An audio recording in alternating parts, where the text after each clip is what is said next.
I'd like to say hi to our people streaming. And these gentlemen here have been nice enough to come out and talk to you guys. I had the privilege of teaching both of these guys back in the early 90s. They were very young. I'm much older than they are.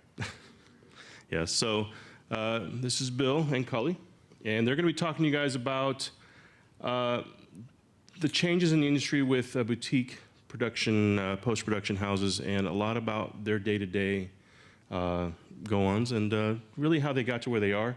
And then we'll open it up to some question and answering, and hopefully you guys will have some interesting questions for them, okay? Show of hands real quick, where are my CA students? Well, we got it pretty good. Who else is representing here? EBMS. EBMS, okay. Okay, acronym help for us. Yeah. Business Entertainment Masters. Nice. Any web people? No web. No web. Media communications, okay. Awesome. Some film, all right. Yes. Music production? Awesome. Thank you for coming out. Yeah, man. So I'm going to go ahead and turn it over to our two gentlemen here, and I'm going to go away because I'm very large and I take up a lot of the light. So anyway. I'm not going there. Okay. All right. Enjoy. Go ahead. Name is Tim Naylor. I was a '97 digital media grad when digital media programs didn't really exist pretty much anywhere in the country. Not really. I learned CD-ROM authoring, but I came to Full Sail for 3 months of computer animation. That was it, 3 months. And we had 1 month of Softimage, 2 months of, I think, Power Animator. Power Animator. You guys and another probably don't month even know of what that virtual is. reality. And that's what I was really interested in, came for. I was terrified of an audio board. So when I first realized that I suffered from anxiety and had multiple panic attacks every time we walked into an audio room, and I looked at all the buttons speaking out to me going, turn me, spin me, twist me, and I got really nervous. So that was never a good experience. So I said computer animation, that's my thing. I worked for the military at a defense contractor on some virtual reality simulation when I first got out of school. I taught at Full Sail actually for probably a year and a half in their start of their computer animation program. And then in 2001, I got a call from Industrial Light and Magic to come out and work on Star Wars Episode 2, which I could not believe. So I was super stoked and went out to San Francisco Bay Area, and I worked at Industrial Light and Magic for about 10 years. I worked on the Pirates movies, Star Wars, Transformers, Hulk, Day After Tomorrow, Rango. And then I worked at Digital Main for a little while on Jack the Giant Killer. Well, we'll get into my failures later. We'll start here, and then we'll just start trickling down later. And then in 2012, left with a couple of business partners, and we started a company called Creature Art and Mechanics. And we worked on the Michael Jackson hologram at the Billboard Awards with another company called Pulse Evolution that we are working with right now, and we have about 35 employees that are my closest friends and family. We are a community for sure at my work, and that's kind of what I do. So I'm trying to marry my artist on the box mentality and experience with how do you run a business every day and try to feed families and feed your own family. Food is good. Is good, yes. What specifically did you do?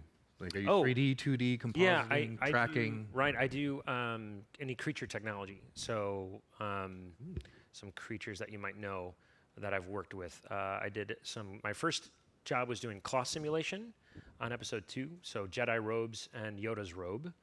I've done Davy Jones. I rigged Davy Jones and the Kraken tentacles. I was the rigging supervisor on the first Transformers. So I was running the team and responsible for creating the technology to go from robot to car and back and forth, even though there were no car parts really on the robots and that kind of thing. So it was kind of a weird job to tackle. Typically now I write plugins to Maya and software to augment and make things go super fast inside of our software so that our animators can move really complex things really, really, really fast and go as close to real time as possible. So besides doing business and the aesthetic aspect of my job, I write a lot of code. Wow. I thought your head would be bigger for all that brain that needs to go in there. I'm Culley. I graduated in '98. Immediately went down to an internship in Miami where I proceeded to work for almost a year for free. It was an interesting time, but they had a Flame, and back in '98, Flame was $500,000. So I basically ate, slept, and was my girlfriend. So, but I learned it, and back then, I heard what Flame artists could make, so I made it a point to be a Flame artist, and it's like $100 to $150 an hour. So I went right for that thing. The technology's kind of not as important these days, but back then they ran on these $50,000 SGI boxes, and it's just a really hard thing to get into.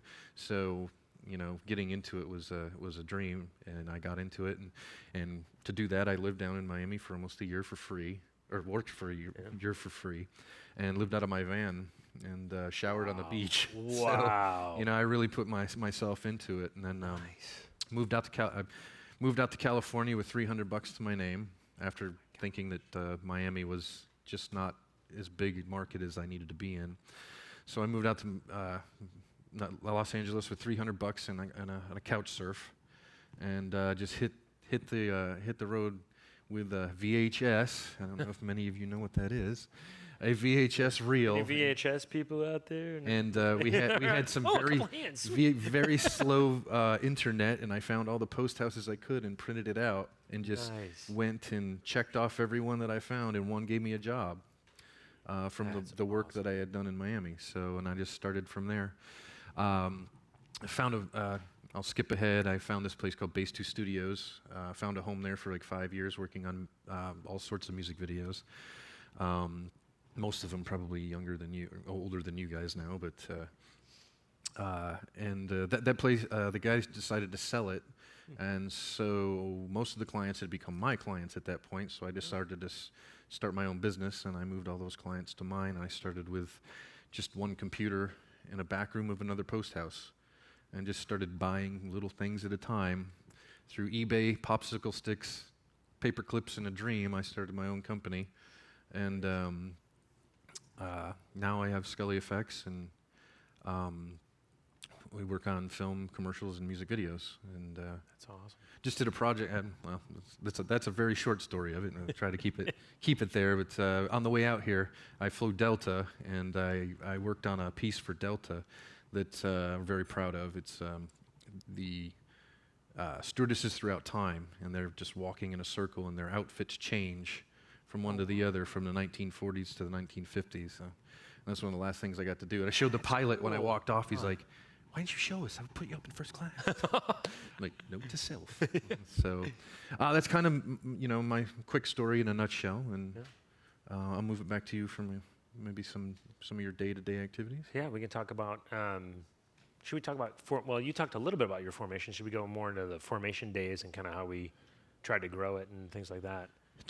Sure. Yeah. See, big sigh, like, oh gosh. We started in 2012, and it was three of my business partners are kind of code geeks, creature people. We combined with another guy who I had known for about 15 years, who had purchased a whole infrastructure for another studio that decided to move down to LA and do digital intermediate work. Mm-hmm. And so they wanted to mothball their whole infrastructure, servers, workstations, software, pipeline, everything. So he bought that for kind of pennies on the dollar, and then we brought a bunch of IP into the company in terms of code and source code and technology, and we kind of started with just the four of us, and we wound up at the old Lucasfilm building. So ILM at the time was up in San Rafael, which is north of the Golden Gate Bridge, and then now that we moved down to a campus in the Presidio. So I was at both campuses at different parts of time. And to kind of come back to roost to where my career started was a really weird experience because the building was almost empty. So you'd walk the halls and you'd have all these crazy memories and kind of see ghosts of people walking back and forth. And it was just the four of us. And then the weirdest thing happened. There were some layoffs at ILM, and some of our good friends who had been in the industry for years, we just heard the doorbell ring. Literally, the doorbell rang. And we're like, what's the doorbell, huh? And we came there, and there's somebody that we knew from ILM, and they said, hey, I just got laid off. I'm trying to keep my skills current. We heard that you guys were up here starting a company, which kind of blew us away that people even knew what we were doing.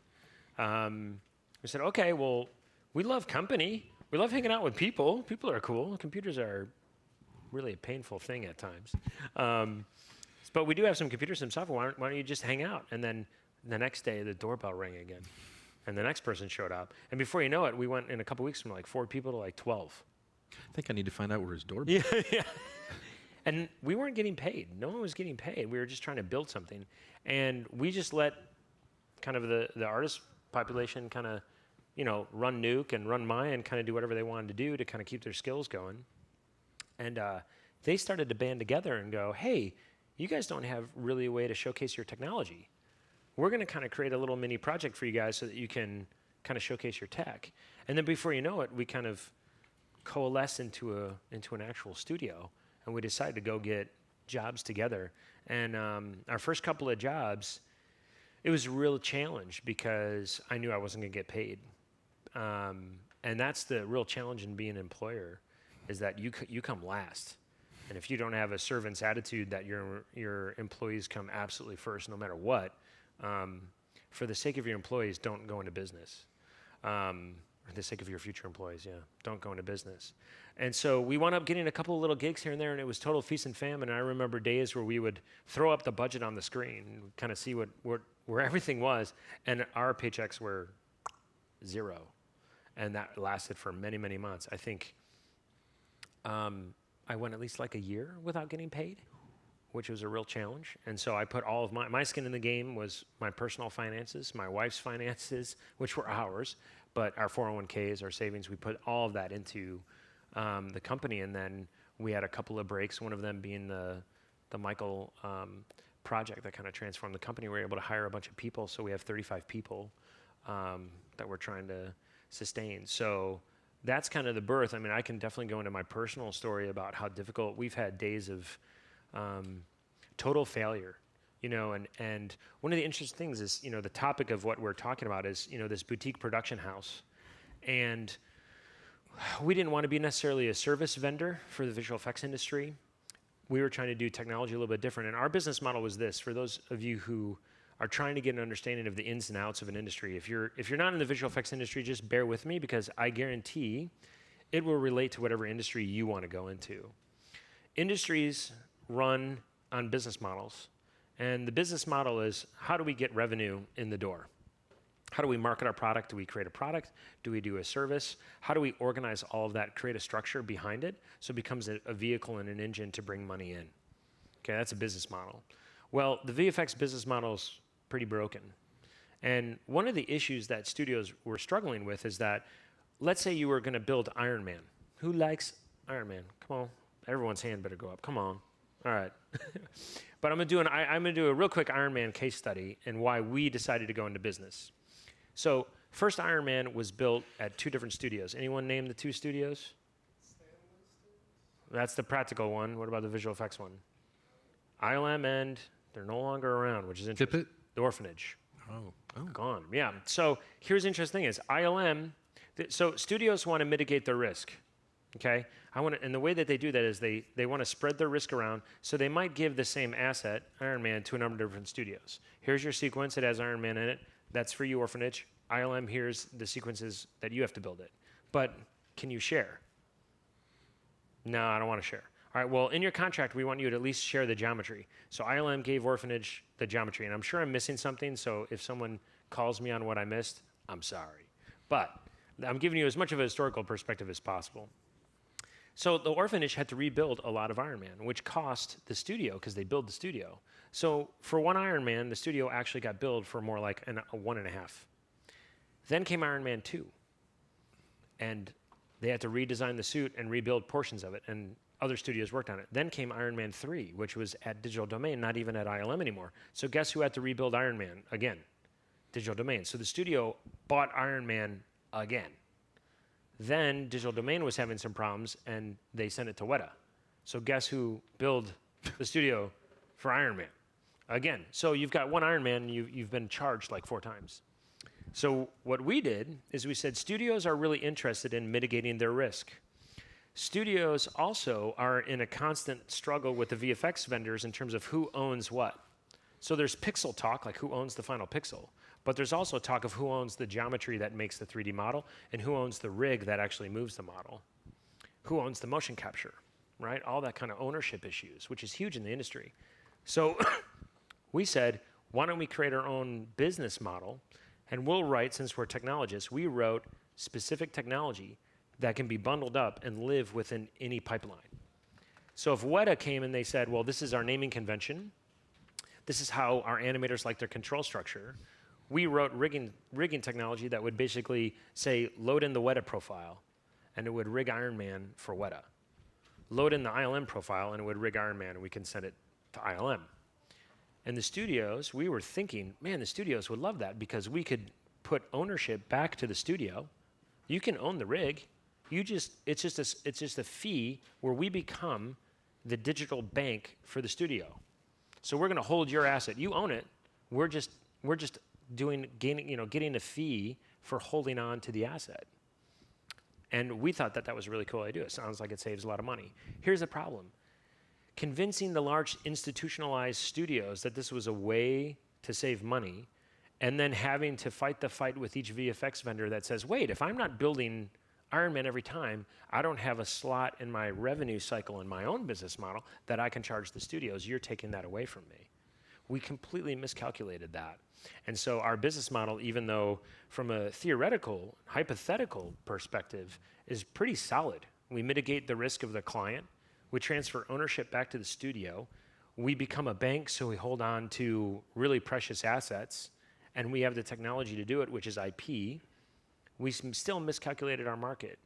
So that is something that, in terms of owning a boutique shop, that's what a boutique shop can offer, but yet still we miscalculated our market. And I can go into more as we go, but I don't want to. No, I'm just babbling. So so did that business model didn't work? It didn't. That's too bad. I can understand the other studios, not the other effects houses losing out on any revenue is detrimental. Detrimental for them, absolutely. So So they were I can see they were where not they're happy coming that we from. were trying to Yeah. do that. We also were when we first came out, we bid on Godzilla when we first started, and we did very, very well. And then we talked to one of the producers, and we said, well, one of the reasons why our bid was low is because our technology, we built specific technology that said, what is your game engine for the game vendor that you want to go to? We could basically generate a rig that goes right into that engine very quickly off the film res model. Because again, if I was a studio and I want an Iron Man game, I go to a game studio, and guess who builds Iron Man again? The game studio does, right? But we were trying to provide a whole way for we're a one-stop asset shop. You just tell us what medium you want the asset to be in. And we were talking to a line producer, and he didn't talk to the marketing department that was going to decide whether there was going to be a Godzilla game. He just only was concerned about film, and then he wanted to know if we had the tax incentives that Vancouver and the UK and other places, and we didn't because we exist in California.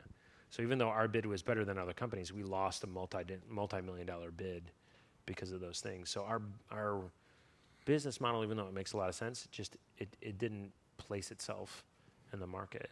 So how about you? How did you start with your business model? Well, this is what happens when you're a visual effects artist and you start a business. You don't have a business model. I just knew how to do shots, and Right. I had clients that were already attached to me. So when I started, I just had automatically an income, and I knew how to make a music video. So my business model was make a music video, get paid. Yeah. Which, when you're growing, is a very bad business model. And I've learned this over the years that I am very bad at business, and I need to either learn or find somebody that's better. I've come to a glass ceiling where I just can't seem to expand past a certain point of income to grow the company. And this has been a big problem the last year or two, and I'm still trying to figure it out. Right.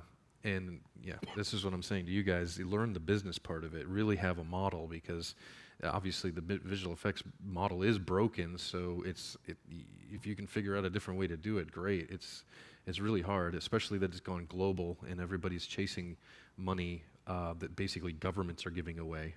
The UK and states and Canada are all giving rebates. So the studios are following wherever these rebates go, like nomads, and poor visual effects artists are following right behind them.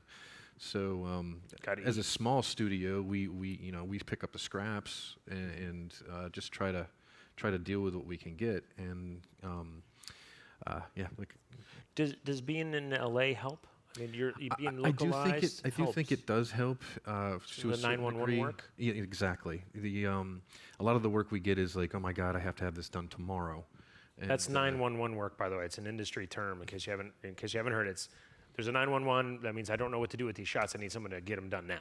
Exactly, and we're known to be able to get like 100 to 200 shots done in three days for a music video. So when they call, yeah, What? yeah, wow, we have 12 people doing about 10 or 15 shots a day. So yeah, we have been known to be a 911 shop, but and in music, at least in music videos, everything's always 911 because they spend so much time with the artist trying to approve stuff. Once it gets approved, they already are way behind. So Yeah. it's usually on a Friday I get a call. We need it by Monday. Right. So, but actually in the last year I've moved over to movies by accident, and I've found that movies are just long music videos. they're which is a problem because at least with a music video, if I'm not making money, it's out in a week. With the movies, I've had a really bad experience with 2 projects, and it's put me in a precarious position. It's a hard industry. You got to really love it. You got to really want it, and you may be poor for doing it. It's real artistry now. Yeah. It's like painting. If you're a painter, you're gonna struggle. But if you're good, you may make money. You may not till you're dead. Then your paintings are worth more money. I don't know. Right. So it's becoming harder and harder. I don't envy you guys, but it's a fantastic business to be in. It's so fun, and that's the catch. All our people that know we love to do what we do, Right. take advantage of it. Yeah. And sometimes positioning yourself as a smaller boutique shop can really work. And I think sometimes smaller shops have the ability to absorb that 911 and they're sought out for that work. Right. Because, engaging in ILM for 200 shots in 3 days, with 12 people, their infrastructure is not meant to do that. So having a smaller boutique shop, positioning yourself to not compete against ILM, knowing what you actually can provide that the studios want is super important, because if not, you're going to be sitting, no one's going to ring your doorbell. You have to find a niche. Like I found a niche in beauty, facial cleanup and body sculpting for all the people out there. And it's done well for us, but there's been more competition. Overseas stuff is become more of an issue for me. So I'm trying to diversify, and like I said before, I'm hitting glass ceilings and just trying to really knock my head against the wall and figure out expansion. Or should I contract at the same time? So in the last year, I moved to a new office, and I have more employees now, and I made the company made the most ever last year, but I made the least amount of money. So it's either grow and really try to go for it and see if it happens and then fail, or shrink and see if I can maintain. Yeah. So it's a lot of gut-wrenching, brain-taxing Decisions that need to be made on a daily basis. make your just stress you out. Yeah, definitely. One of the things that we started that was a problem with us is we started completely undercapitalized. And if you're not familiar with that term, it's basically the money that you put in that you spend immediately to operating something. So it goes right into the pixel creation process. That's where our capital goes. My capital was my 401k, unfortunately.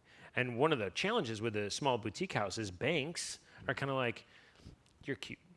That's sweet. That's really sweet. You want to do visual effects? That's cute. You guys are a small house. It's really difficult to get that capital, but if you don't understand how capital can be used, how it can be actually utilized in your process, it's really difficult to bootstrap something. How many of you have heard of bootstrapping? Right? Okay, so for me, we decided to go the bootstrap route because we didn't want to exchange control over our company with a venture capitalist who might say, I am not creative at all. I'm not going to tell you that, but I really want you to make that blue. It's the client said red. I don't care. It's my money. Blue it is. And then that's what you have to do, because is it your money any longer? No. It's the venture capitalist money. And they're not all like that, of course, but finding that, weeding out, trying to find a good pairing between someone who can bring capital to the table can alter your business completely forever. I've been really reluctant for any kind of investor because of those natures. Yeah, it's a real challenge. I've just bought little pieces here and there and just built it over time. Yeah, and you're constantly balancing, if I spend this money and it doesn't work, then I've lost the ability to reuse that money in the right way because it's gone. Because there's no more. I'm battling and I can pay myself. I've been battling server space for 2 years. I don't know, my server's way too small. Right. So it's these constant decisions that you're faced with in a small boutique house. And you know, I've talked to a lot of students in the last 48 hours, and a lot of them say, I want to own my own studio. And I think that ambition is awesome. And in no way is my following statement a discouragement, because we had a panel earlier today, and Nathaniel was saying something really interesting. He said, you have to be mature enough and have at least enough knowledge to kind of go, this is the commitment that I'm going to make. And so it's not that I can't do it if I don't have the capital. It's more of, how do I step through the decisions when I don't have the money to take on the job? Because how you present yourself to a studio, does anyone know, like when you get when you're bidding on something, you know that sometimes they send the bonding agent out to check your network to see if it's secure enough? I marvel. And what happens if you're like, I really want to bid on this stuff, even though I'm sitting in Starbucks on my laptop? Like, that doesn't work for Fox or for Universal. They're not going to engage you. Having an understanding of how like it actually works is a really important thing. So that fact that we had a network that was completely secured already in place, even though we already spent money on it, right? Which if it doesn't get utilized, we're screwed because I have no way to get that money back. But knowing that we need to get tested by Fox before we can try to get this movie in-house is a terrifying thing. But and the smaller you are, the more you try to at least show that you can be as competent as the big people, because that's where you came out of, right? Because a lot of people thought, like, were you ILM A team or ILM B team? Like, what are you guys doing out of there? And it was like, well, we're trying to do it just a little bit differently. We're trying to solve a problem in the industry. Well, to that nature, just the business side once again, contracts. There's no bro deal that can't be broken. There is no bro when a deal goes down. This has happened to me multiple times. I just start working and I don't even think about it, and then when shit hits, when poop hits the blowing thingy, thing, the thingy. when feces hits the fling, it's everybody starts throwing contracts, and if you don't have a contract and able to read it or have somebody know what that says, you can be in big trouble. And I've been there many times, because I'm just one guy running a business and I'm too small to have lawyers on retainer, you just got to really watch yourself. Always get something in writing, even if it's your best friend, because in the end, that'll make your friendship stronger, because you both know the limitations, you both know what's expected. So I can't. This is happening right now to me. That's why I'm saying this is an important part, and you should remember that. And other parts that people don't think about. I mean, you guys are getting more of an education than I did, because Full Sail's expanded and just became this amazing place. But accounting, learning QuickBooks if you're going to be in your own business, you have to know that. Banking, you have to have a business account, and know how that works. There's just so many base level things that to run a business that you don't even realize, especially like, oh, there's taxes. There's like these city taxes thing that just show up. Like, I have to pay taxes on equipment I own forever. Like, every year I get a bill. The amount of equipment I own is taxed by a certain percentage, no matter what, and I have to pay that. And then there's a city tax. The gross amount of what I make is times by a number, and you have to pay that no matter what. There's no deductions. You have to pay that. Say you're Google and you make $1 billion that year, and you don't make any money, you still have to pay about 200. What is that? About $1 million on that tax.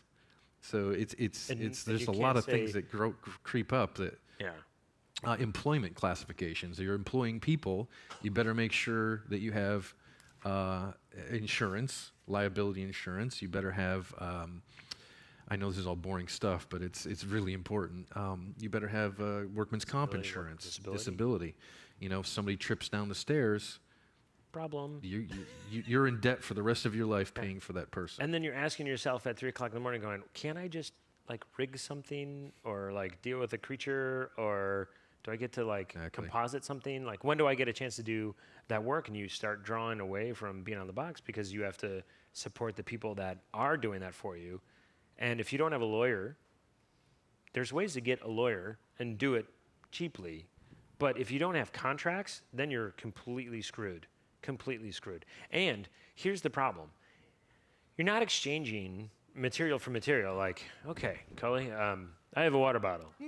It has water in it. I swear to God, that's it. It's not vodka or anything like that. Let's build a contract on the exchange. There you go. All right, so I'd like some money, that's please. air. Yeah, this much is air. There's a tangibility. Whenever something's tangible, the contract behind that is pretty simple and pretty easy to craft. Every one of you, whether you realize it or not, that's in this room, have decided to enter into an industry sector that has this weird, creative, intangible subjectiveness to it. So when you get into a problem and you're losing $1,000 a day of your own money because the client that hired you can't describe why something's wrong, and the part in the contract that you missed, that you didn't put in that paragraph about the thing that you're working on, and you have no idea how long it's last, who's going to almost have a heart attack? Exactly, you. Almost? Well, me. But anyways, Yeah. you need There's that- something you need called contract. 3 revisions. Right, and then that's how a lot of times, like, how many revisions you get, what determines what a change order is. So I don't want a water bottle, dude. I said Coca-Cola. Like, well, wait, you didn't say liquid of any kind. You said water, but no, I said a bottle. But no, you didn't say can. But I said container. But the language that your lawyer said is lost me. container. Like, wait, what are we talking about? Like, where am I? What are we talking about? That's how it'll go. So I And mean, you don't get paid you don't. Yeah. until basically they Yeah, and you can only do so much to turn a water bottle into a Coca-Cola can, right? Mm-hmm. Like I can't do that.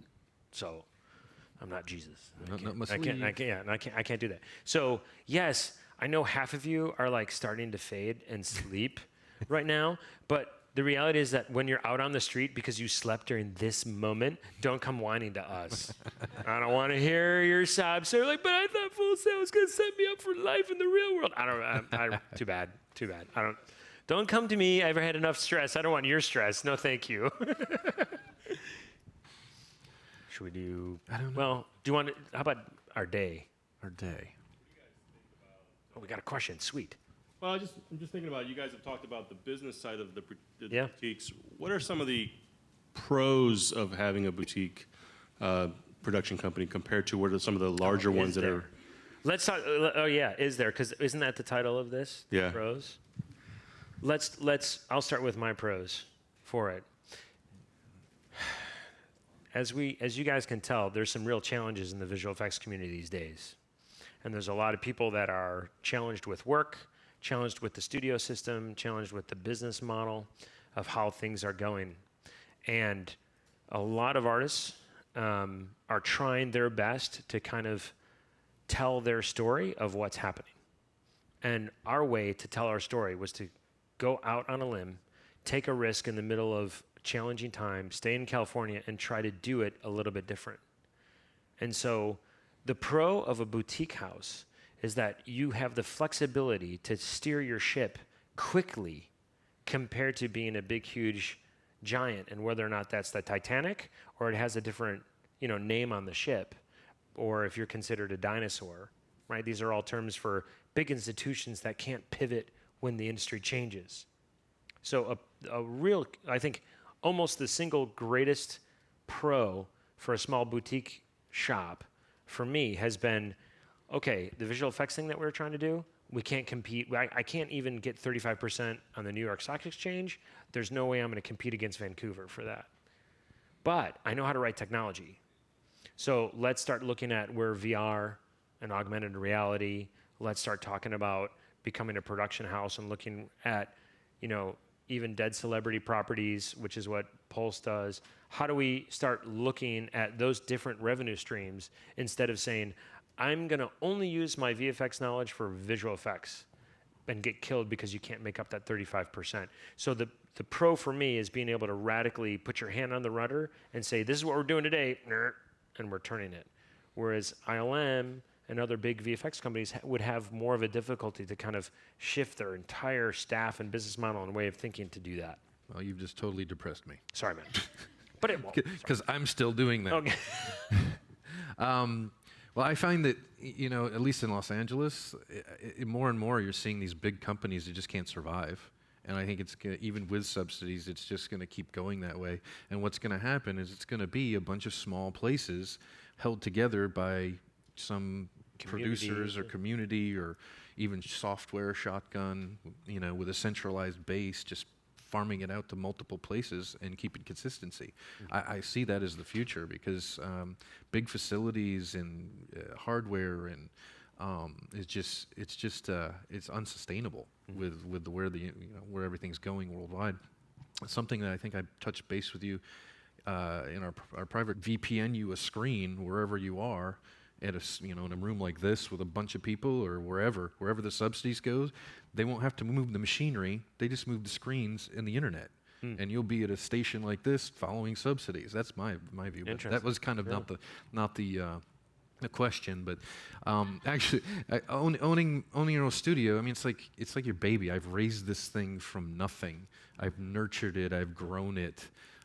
It's just you see where it's at, and you want to keep. You know, hold on to it. I mean, I'm your own boss. If I want to leave at 3 p.m., I'll go home, see my kids, which is more now than anywhere. But when I first started it, it was 7 days a week, 15 hours a day for years, just to get it going and make sure everything's running and doing pipeline. And I do everything. I'm an artist. I build computers. I build network. I build servers. I do QuickBooks. You know, I've done everything because I can't afford to pay anybody to do all those things. Right. I would love to. That's the glass ceiling that I keep hitting is I need to pay other people to do it because I'm losing my fan mind. Right. You get a chance to do a bunch of different things, which I like. I mean, if you love to build computers and then work on them, and you know you can't. And then work with your friends or people or find talent that really impresses you. And I tell you, I've got a great group of kids right now. Most of them are Full Sail grads, and they're just so talented, insanely talented, and it's amazing what you guys come out with these days. I couldn't come here now. I don't think I would be a success. I'm out. I just don't have the artistry. I call myself a technist. So I'm a technical artist, which I need artists to pull in and pull off what I can't now. Yeah. But I don't know. I think I just went around a circle in that question. But that's okay. I've got more to add to it. I mean, go ahead. Being your own boss, being able to have the flexibility of your hours and what's going on in your life, being able to say, if you like challenges, being a boutique shop is going to give you more on a daily basis. So on my daily basis, I have to deal with HR employee issues, drama, non-drama, policies and procedures, the client, taxes, accounting, pipeline, my code not working, why Maya's not running, a problem with the network server. Clients again. Right? And all the other decisions that need to be made on which direction we're supposed to head. So how do we talk to Oculus? How do we get a hold of those people? I want to be able to talk to them. We've got some technology that can help them. What about Autodesk? How should we pivot this? Well, I really want to work on this movie, but I don't know if we can build that relationship to make it work for our studio. There are so many decisions that need to be made on a daily basis. If you're into that kind of challenge, then owning your own boutique house is probably where you should land eventually. If you really want to do a bunch of different things, like I really want to rig some stuff, I want to composite some stuff, owning your own boutique house, another pro for that for sure. All of those things live on the balance of pro and challenge depending kind of on your own personality and where you're at. The other thing that's really huge for me is that owning your own boutique house means you control the culture. And that is so dramatically different than working at a large institution where you automatically come into a cultural context regardless of how well you work. And remember, does creativity happen between 9 and 5? No. So one of the things that we try to do is we try to enable people to have some level of flexibility so that, they can get their work done. Like we're giving them the accountability, the responsibility to be able to get their work done on time. We're working with our people to understand how they are interdependent in the whole system. Whereas if you work at a very, very large institution, you automatically are kind of pigeonholed into a slice of the entire process, and your day-to-day grind becomes incredibly myopic. Like, this is what I do, compared to knowing that it sits on a table. I only care about the water bottle. I can acknowledge that. I think I have a slight case of ADD, so my day consists of doing a bunch of different things instead of just one Right. thing, which Right. I kind of enjoy. As soon as I get annoyed with something, I'll just jump to something else. Mm-hmm. Time to build a computer, rebuild this. Time to do a shot. Yeah. Time to do QuickBooks. And Now- Time to being able find to an employee. influence the culture, it really transforms, I think, how your employees go from employee to kind of almost family member and team member. And we have this, it's great at our work, we have this huge long kitchen table. I mean, almost as long as all these tables combined. And every day, there's always like 15 people sitting around the kitchen table just talking about stories and, just hanging out and learning about one another and being able to foster that time. Is there in your guys' courses or any kind of team management, like person management? That's something that I wish I would have too. Is just how do you motivate? How do Resolve conflict. How do you resolve conflict? How do you get that employee motivated or excited about something, especially when it's dragging on? How do you deploy your reviews? There's a lot of things like that. Like I don't even do that. I should that a small business should be doing is employee management. And client management is huge too. Like, you have to attract a client, convince them that you're the right choice compared to all the other competition, that you've got the right recipe, you've got the right technology, you've got the right culture, you've got the right facilities, you have the right software, et cetera, et cetera, et cetera. You have the right bid in order for them to be drawn into working with you. And then does the relationship stop there? No. Then you work with them every single day. And then guess what? Show's done. You send them the final invoice. Is the relationship done? Nope. You continue. And you say, even at the end, you send them a gift. You say, thanks. You just continue to be engaged along the way. Learning that, it seems like it's a simple business principle.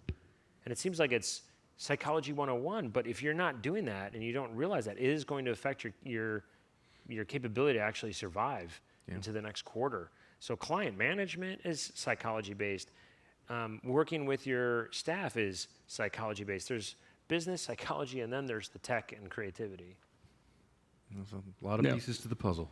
To shed some light on, you talked a lot about the boutiquing on the ownership side, but a lot of these guys maybe might want to consider positioning themselves to go work for a boutique first rather than going to a larger production facility.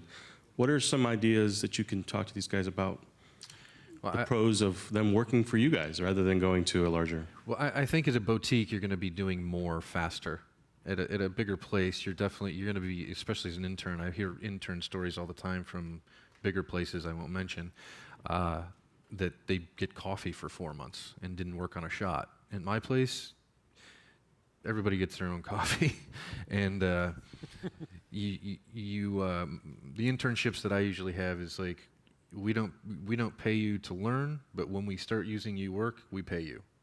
So you'll get going a lot faster at a small place. You'll work on probably a bigger area of jobs, not just pigeonholed into specialization. Not that specialization is bad; it's really good in big companies. I mean, these people, these Full Sail Hall of Famers, some of them are so specialized, they're just insanely how good they are. But at our place, you're going to be a generalist, and you're probably going to learn stuff you didn't even know you were going to learn, because we need that. Like, I got 3D guys that come in and they want an intern. I'm like, well, we don't do much 3D, but there's a beauty shot. And they do beauty shot, and like, oh, I didn't even realize I like that. I like that, yeah. Yeah, if you want to feel like you're really part of the process and learn more, even though it's in more of a microcosm situation, if you really want to learn the production process, go to a smaller boutique shop, because you're going to be responsible for more, because I don't need one employee, I need 1.5. And I need to like replicate myself 3 times, right? You need to be more than what you currently are in order to exist in that environment. And so right now, we're actually going through as much cross-training as possible. So we have people that are learning Final Cut Pro and Nuke, kind of switching out the days, because anything with image editing, we need to basically get them into that entire realm. So I'm teaching some people right now the My API, because I can't have people that tell me, well, I only do kind of what's in the menus, and that's kind of it. Like in a large studio, you could probably find a slot in there and stick with that, where that's kind of all you need to really be challenged with. If you come in to work with us, I'm going to say if it terrifies you, that's what you're going to learn, because you got to get through it. Because one day someone's going to be like, I really need this thing to look like that, and we have no capability to do that. But I want to engage that client, so we better figure out how to actually create that technology. So it might be a little terrifying to work in a boutique shop, because real quick someone might be like, I need these 3 things from you. I need a little bit of animation, which means you have to rig the character, and then after that I want you to do the cloth. Like, I'm sorry, I was a modeler. Like that's what my program was. It doesn't matter. You got to dive in and do it. So if that, excuse me, fits your personality, you might want to target more of the boutique shops. As far as hitting the ground running, once you have somebody as a graduate, what are some of the key tool sets that they're going to need just coming into your facility? Well, just at mine, it's just basics. Like I've told Full Sail and you guys many times coming out of school, the first job you're going to get is probably going to be 3D tracking, match moving, rotoscoping. Well, that's the 2, really. I mean, that's the base layer of what you would want to try to get coming out of school, and that's what at least me, would hire as an intern or entry level employee. We're a little bit more challenged with finding, with utilizing junior positions, unfortunately, because we really go deep into the underlining of kind of Mayan. If you're not coming from a, I can write a plugin tomorrow kind of stage, it's more difficult for us immediately. But here's the thing. I would definitely look at someone who presents, here's a problem, and here's how I tried to solve it.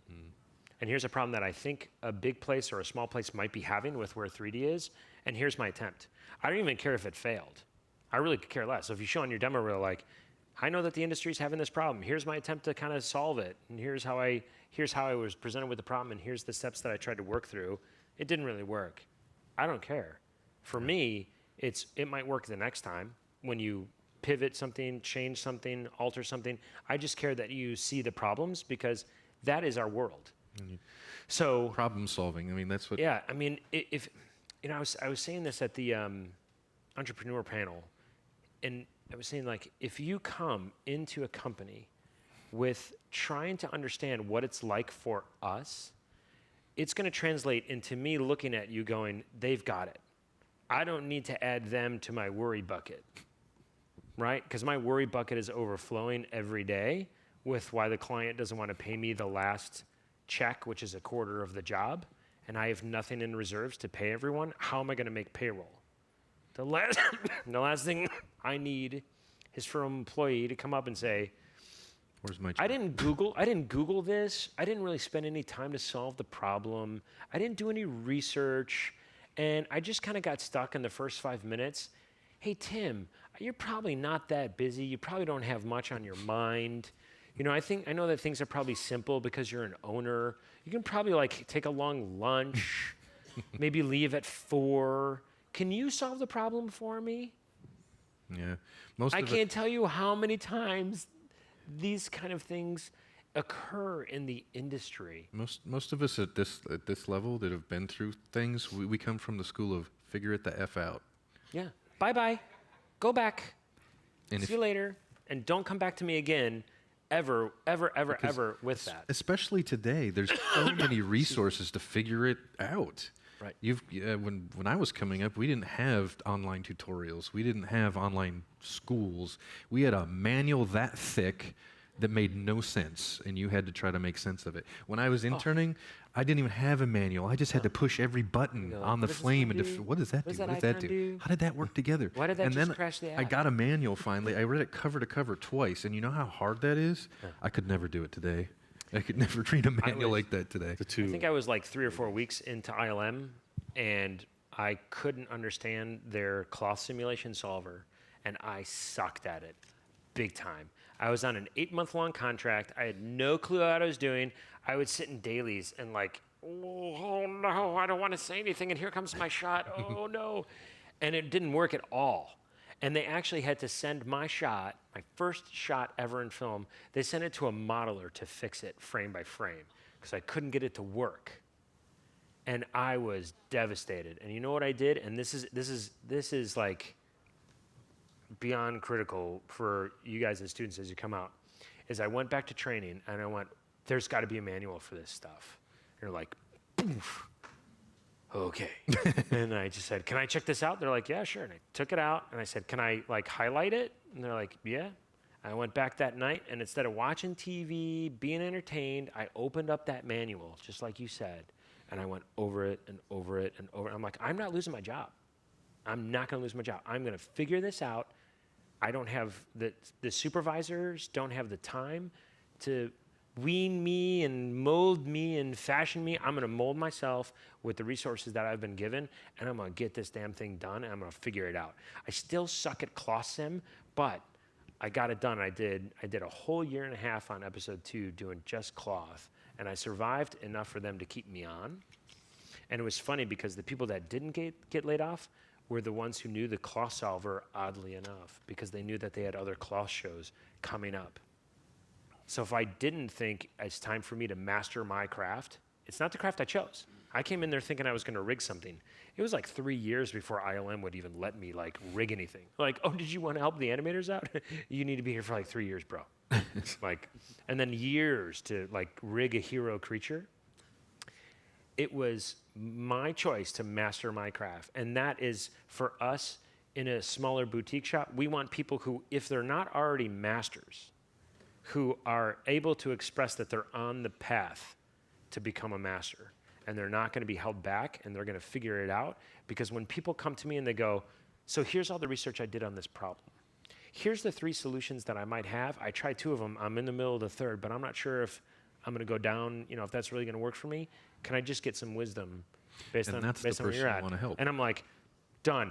Can you clear my schedule? Let's go. Sit down. Let's spend an hour together. Let's look at the code. Let's figure it out together, because that is a person who's vested in mastering the craft. I have no time for you because my family's on the line if you're not willing to do your own damn work to master the craft. Don't come to me. Don't LinkedIn me. I don't want to hear from you. Decide now to master your craft, because we've been on the point where it's our family on the line, it's our employees on the line, it's our finances on the line, it's our career on the line, it's our name on the line, it's the reputation on the line. And do you think that I'm going to risk all of that stuff for someone who's lazy? No way. Speaking of wisdom, we've got some questions from the All right, audience. cool. I'll stop. I just had one question.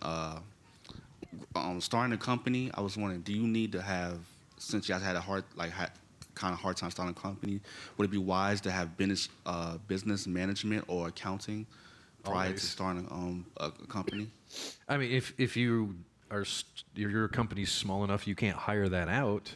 But I mean, just in general, having that knowledge is going to put you ahead. So you can make sure that your books are right. What amount of money you have, what amount of money you have coming in, what costs are. Just those analysis are I would say yes. Starting out, you're probably not going to be able to afford to pay people, but you should know that anyway. So when you do pay people, you know what's going on. 'Cause you're going to be drawn into those decisions and away from whatever creative endeavor you thought you were going to be able to do as a business owner. There's going to come a time where you're going to have to go into a meeting room and you have to load it up and go, oh man, this situation just happened. Where are we at? What are we going to do with the rest? How are we going to do this? How are we going to fund it? What can we take from here to there? How do we rearrange it? So it's going to happen. So the more knowledge you have about it, you're going to be better prepared when that stuff hits you in the face. When budgets are so thin, you keep track of everything every day, so you know exactly where you're at. And if things are starting to fail, if you need to take employees off or put them on another job, or just like finish the job yourself because you can't afford to pay people to do it. I like to use this term, I don't like grenades blown off in my face. I just don't like it. So, but when it happens with computer graphics and like pipeline stuff or a creature or an issue and stuff explodes, I don't have a problem with that. I have enough experience to kind of begin to break down the problem and understand what might have happened when financial stuff explodes in your face. Whole different realm, whole different set of feelings, whole different like blood pressure status. You know what I mean? Like, Yes. and you're going to wind up in a totally different context that you're not really that familiar with. So the more you have Panic attack. panic attack. The more you have a general understanding of what you might be facing when that grenade goes off, which it will, the better you're prepared to step through that problem. bet. Dan Norris, computer animation. Do you guys have any suggestions on? I'm right here. There you go. Gotcha. Do you guys have any suggestions on bidding on jobs, picking a price? Yeah. That kind of thing? Bidding. So, More context, maybe? Just you mean just in What- general? In general, and, how you step through bidding, how you break it down? Yeah, more just choosing how much. Sorry, choosing how much to ask them for price wise. Getting an idea of how much is in their budget, because you obviously don't want to ask for way more than they would want to pay for. You that actually kind of do want to ask for way more than they want to pay, and then you work yourself they're gonna down. whittle you We're- down over and over and over Yep. again. Well, you start with what the job is. How much 3D is there? How many man hours do you think it's going to take? What are my guys? How much do they make?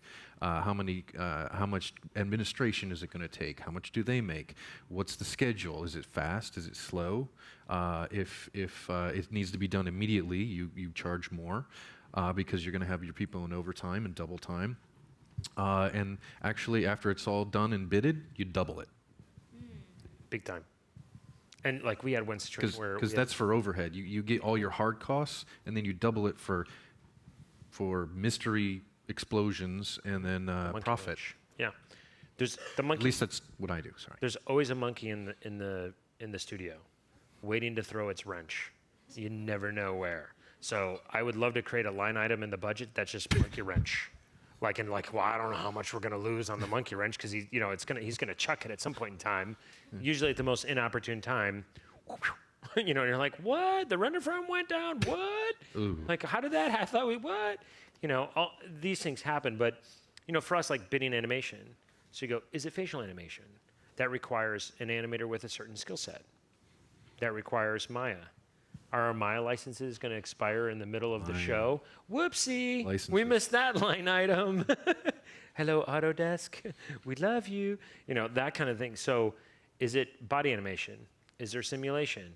Will we have to do corrective shapes, or are we just exporting the curves to a game engine? You have to really contextualize all that stuff and then work with your animators and go, how many minutes of animation can you generate per week? So some people do how many seconds, how many man hours. There's a lot of different metrics to employ, and they might change. So like, for example, one of the things that we try to teach clients is simulation. So computers take however computers take in terms of time. So you can't speed up a claw sim if the computer says, it's going to take me 5 hours, relax. I can't tell the computer, I can't yell at it and be like, hurry up, come on, you're killing me. You can't do that. It's like, it's going to take 5 hours. So then you have to cost out, all right, well, it's due in 3 weeks. So then you go back and you go, okay, well, if the sim in general takes 5 hours, we'll say 7. How many iterations am I going to get out of it? So how many times then can the client change their mind? Because do I show every iteration? Does a sim artist use wedging? Does anyone know what wedging means? So wedging is kind of like, yeah. It's a variation through a spectrum. Exactly. So like if I'm doing a claw sim, I might change 2 or 3 properties, and then after I get those sims back, I might change 2 or 3 properties and sim that, and that way I get a bunch of variations at the end of the day. So those might be for the sim artist just to give them the direction of how to get the properties right. It might not be something that we actually want to show the client because it's testing out if we can even achieve the look. Because if you show it to the client, you're like, well, this is wedging and we're just testing, you're going to get a note. Like, that looks like crap. It looks like silk. It's supposed to look like a leather jacket. What are you guys doing? Didn't you look at the reference image? You guys are morons. I've had so many times where we showed a client the previs and they didn't understand, and they literally dropped the shot because they didn't understand. What I'm they like, were this isn't looking at. what it's going to be. Yeah, I don't care. I'm progressive. done with it. It keeps going. So you kind of backtrack from your deadline and go, how many times can I show it? How many iterations of showing it compared to how many iterations the cloth artist thinks that they can actually get to, and then factoring in that I know that I can't tell the computer to go faster. I can't like slip it a $20 bill in the old CD-ROM drive, to get it to go. I can't. There's nothing I can do. So that's part of how you break down the bidding process. We've helped break down scripts before. So one of the ideas is to go all the way back to the script and start breaking it down from there. And so we've done stuff where like, and then the 5 armies crashed together on the plane. And we're like, do you need all 5? I seriously just You did want this. just 2 of them? We're down to 3 armies. We were up to 6 yeah, at one yeah. point And that could save them millions for commercial. just by helping them break down the process and kind of go, well, if you want, it's an epic space battle and there's 15 billion types of ships. You go, well, what's the trifecta? It's like quality, time, and budget. Pick 2, but Pick they 2. always want all 3. Pick 2. They want all 3 all the time. No. You only get to pick 2. So that's one of the first things, you try to contextualize with knowing your client. Some clients you go, the pick 2 rule, right? And they're like, and that's how you start. Mm-hmm. Test. Nope. Okay. Thank you guys for being here, first of all. You guys talk about mastering your craft, and one craft that seems to span across pretty much every industry that you're going to encounter is time management. Could you speak a little bit about time management from your perspective and also from the employee's perspective? I don't have the time. Good question. I need to move on. No.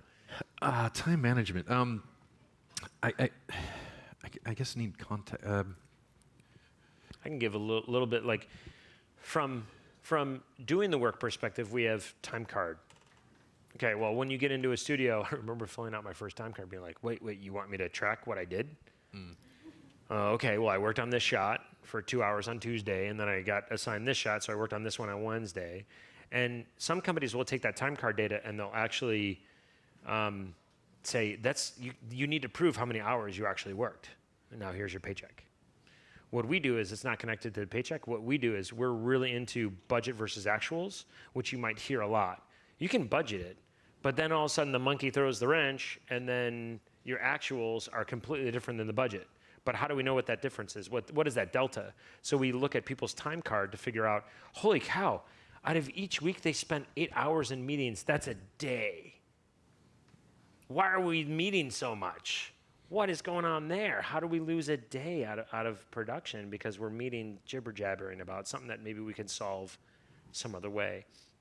So we encourage people to track their own time. My challenge is that I number one, I'm not good at time management, which is a real problem.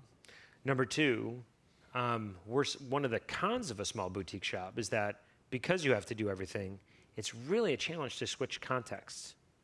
So in any given day, I might be like an hour on coding, and then there's this like future business client that we need to be on the phone for an hour for. Then there's another meeting about the pipeline issue that we have.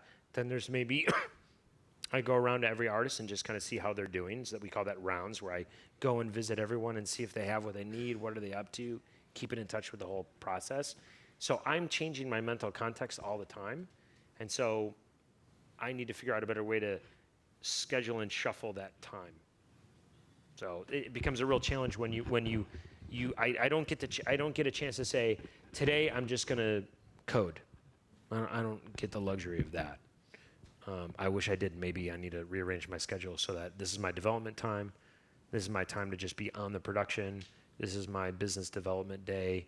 Maybe that works. Unfortunately, things are so fluctuating in a small house that that doesn't seem to work. Yeah, you don't really manage time. Time manages you. Yeah. You just need to take care of what you, as a business owner, we need to take care of whatever comes up and try to do it as efficiently as possible. Did you ask more as an artist or as a business owner? Well, I wanted both perspectives, really. I'm an artist myself, obviously. I don't have a Yeah. Well, if you plan on doing any freelance work, track your time, because freelance works like lawyers do, billable hours. I worked on your project for 4.5 hours. Here's the invoice. I'm starting to weep. They have the luxury of time as students. I know you guys have projects and deadlines and classes, so you're on time. But the one thing that you're not doing is tracking that right now, right? How many people are tracking like how much time they spend on this project for this class? Yeah, okay, oh man, well, I see a couple hands. Everyone should be doing that. And right now you can get little software that kind of like, okay, start my clock. And what happens is that you build in a pattern of eventually being able to look at your benchmarks and your stats of where you're spending your time. So what project is taking long, so that when you plan out, when you go into a new class and they go, here's this project, you should be able to start segmenting that out and get an idea of how long you're actually gonna have to work on the project to get to where you're going. So start benchmarking your time now. It's an important process. I know it's a pain in the butt. I hate time card. In fact, what we did on our time card, if you don't fill out your time card and you go to our intranet in our database, Will Ferrell is looking at you and there's fire in his eyes going, fill out your time card. So we kind of try to encourage people to We've do started that. to use an app. It's an iPhone Oh, app, excellent. and it just you log your time, you put what you worked on and when you worked on it, because we work on multiple jobs usually, and sometimes the artists have to work on multiple different jobs a day, so we need to track that. So they'll just use this little app, and it goes to my producer, and they'll print out a time card at the end of the week, and that's pay. So that's what we end up doing. But maybe, and I'm not sure if you're asking, like, when we look at what you are doing, are you getting stuff done fast enough? Is that maybe something you're asking as well? Well, I mean, we should know that. Like, you know, if you're not being fast enough, we'll let you know.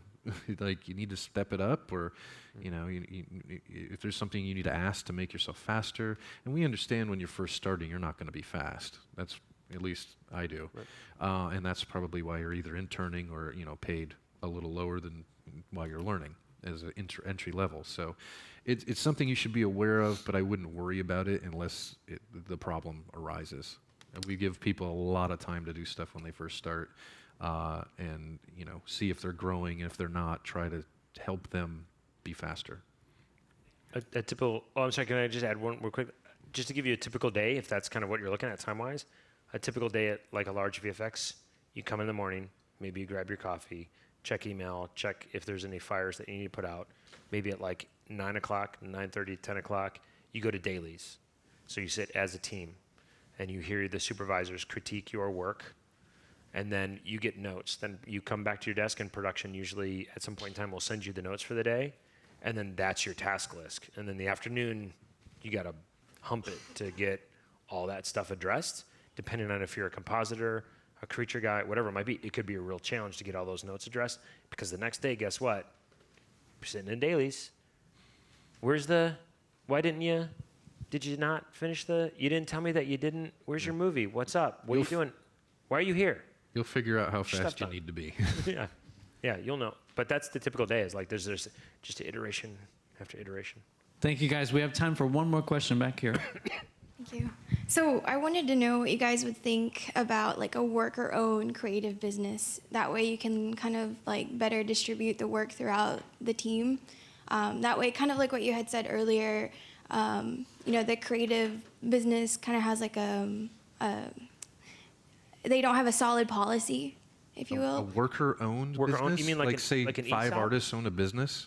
Well, it doesn't really matter the size, but like workers can, yeah, an example, I guess, small or big business, like you can. Run for the hills. There's Or- way too many opinions. There's going to be money issues. There's so many issues with that many people owning the same business. You need a leader. At least if there's that many owners, elect somebody a leader or something, and say you have, you know, you What- get. I'm sorry, everyone, it would manage the whole business. That way it better, does that kind of? No, there's a very, very clear distinction that you need to understand between ownership and running it. So we can deliver ownership in terms of, well, ownership is actually equity. So you buy in, right? And then you receive a percentage of ownership in the company. Typically, that translates into some aspect of being able to exercise influence, if not control. So the challenge is the more ownership I give, the more control is expected. That's the exchange. Profit sharing is a little bit different. You don't get control, but you have a vested interest in the health of the company because you would like a bonus or part of the profit at the end of the day. No matter what, every company needs a champion. Every company needs a leader. Every company needs a visionary to say, this is the direction that we're heading. And maybe here's the reasons. Maybe they don't tell you the reasons, but this is the direction. Having everyone with equal ownership and diluting that across the entire spectrum when the responsibilities, the accountability, and the risk is different is a difficult structure. So there are ways to, and that's why you need to separate, like, how do you get employees vested as owners? There's other programs, there's like ESOP programs, employee stock option plans. There's other ways to basically distribute that kind of ownership while maintaining the control structure. And it's a very big difference between the two. I've just seen so many partnerships that's just two people break apart. It's really hard to share responsibility and workload and not feel like somebody else is doing less than you. It's just human nature. So it's with, like he said, if it's profit sharing or divestment, but there's a clear structure of leadership, that could work. But 5 equal partners is a huge recipe for, or however many, is just a huge recipe for disappointment and friendship. It's the too many cooks in the kitchen. It's the too many cooks in the kitchen. Exactly. Because someone who's doing a very particular task on a show does not have the same accountability and responsibility as the people who are supervising and producing the entire show. So Thank you guys very much. Round of applause for our 2 panelists. Thanks, guys. Thank you guys so much for coming out. Thank you. Thank you. Cool. It was a pleasure. Yeah, absolutely. Thanks for the questions. Good stuff. Thank you, everybody. And as you exit the room, you can use these doors on the side over here. Nobody Thank you. fell asleep. Please check around you for. You did good. A couple of people Please fell check around you for your You belongings. got better eyes than me.